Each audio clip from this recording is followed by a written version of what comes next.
Waratah Medical Services is located in Lake Macquarie. We have a very broad demographic of patients. There's a lot of assisted living and over 55 villages in the area, and the nursing homes are located just across the road. Our doctors service them, so it's a unique little community here. It tends to be more towards the elderly, but we have had a lot of new construction and growth in the area, so we're seeing a lot of new families come in, and the demographic I think will change over time. We've got 4 GPs on staff, 2 clinic nurses, and then a nurse that is out in the community doing our health assessments and visits in the home. Currently we have 3 admin staff and roughly about 4,000 to 5,000 active patients. But with all the growth, that'll obviously change.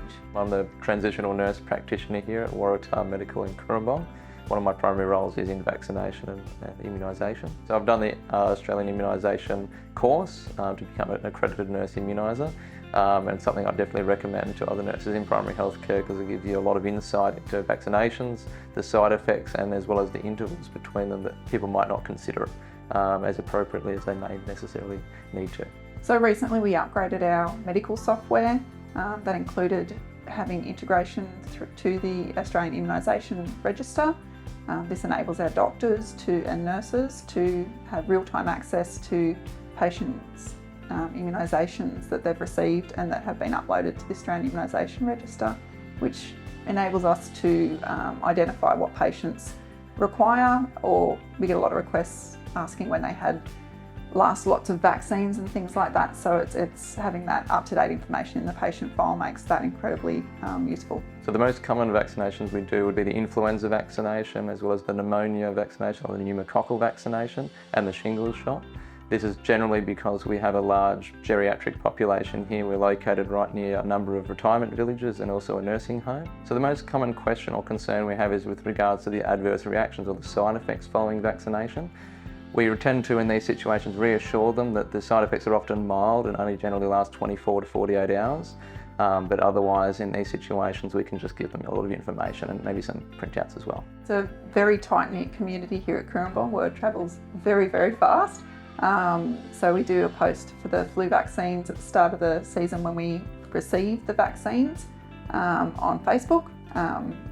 And we also use HotDoc and send out a broadcast to all our eligible patients and let them know that the vaccine's here and give them multiple options on how to book an appointment.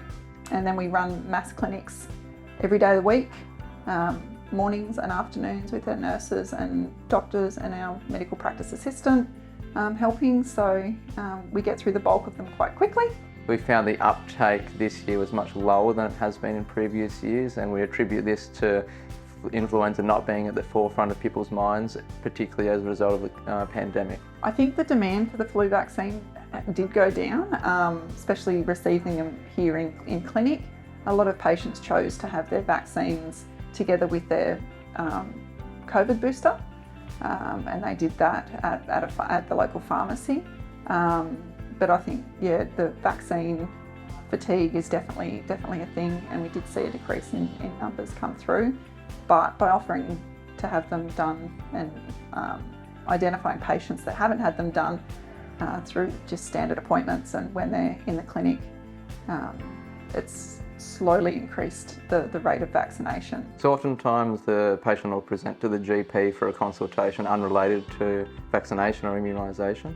And oftentimes, because it's so difficult to get an appointment, we try to discuss some preventative healthcare strategies with them, which could include a vaccination, and we're able to do those in these appointments. Oftentimes they'll be referred to myself or our other nurse here for that immunisation and some education around it. So we utilise the catch-up schedule as well. We often use this for children that haven't had their vaccinations throughout childhood, and we often also use this in young adults that may have missed some vaccinations throughout their childhood as well. So the vaccination catch-up schedule allows us to be able to establish a plan or an approach in which we can provide all these vaccinations over a period of time.